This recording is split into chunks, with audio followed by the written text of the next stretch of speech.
Recently, I found myself in a situation where an Arctic blast came through the area and froze everything it touched, with temperatures hovering around the teens at night and not going above freezing for many days at a time.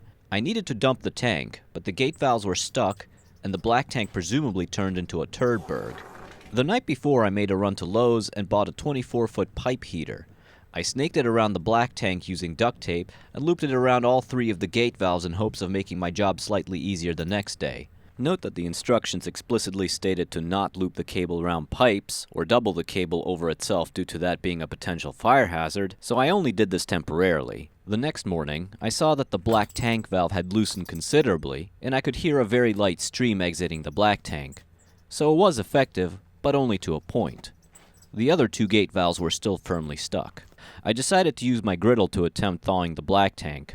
Obviously, this is a fairly specific item, but its low and wide profile is frankly perfect for the job, but a heat source of any kind will probably do the trick as well. I first removed the lid, then I positioned it directly underneath the tank and ran it. After having visions of unsanitary things meeting the griddle and my seasoning burning off, I decided it was a better idea to remove the griddle surface altogether. I also made sure that the plastic wasn't getting heated to the point of potentially melting, so I would occasionally give the plastic a feel with my hand. I'm sure there's some complicated physics that might prevent this tank from melting as long as there's liquid inside like that viral plastic bag cooking video, but the plastic here is considerably thicker, and I don't want this to deform either. Regardless, while the griddle was doing the job on this side, I spent some time on the other side of the RV and went to work on the other two gate valves with a hairdryer. A heat gun would probably work much faster here. I alternated putting the heat directly into the pipes as well as all around the valves. You can see the gray tank valve stuck open because I left it that way the night before, because keeping it open would at least prevent me from having to deal with a frozen gray tank as well.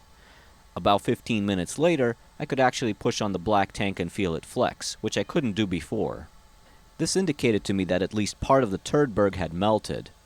I moved the griddle to the other side to help me loosen the valves.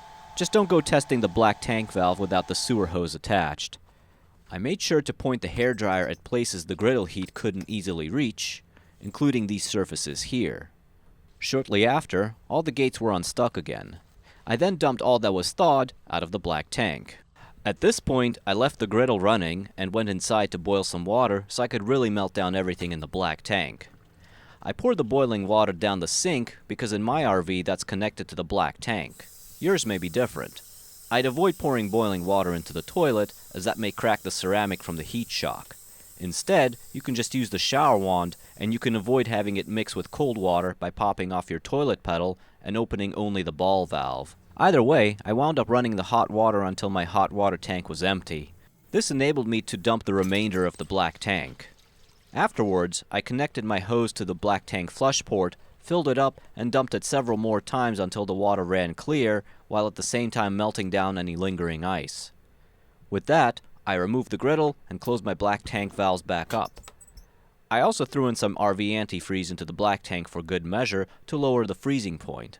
By how much, I don't know, since it loses effectivity when diluted. Either way, above freezing temperatures for me should be returning within the next couple of days, so it should be fine, and at which point, I'll remove the haphazard heat cable from everything as well.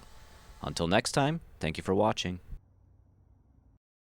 At this point, I left the griddle running. Slow down.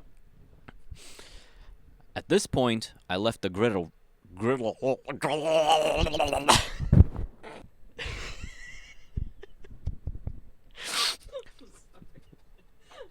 At this point, I left the griddle run.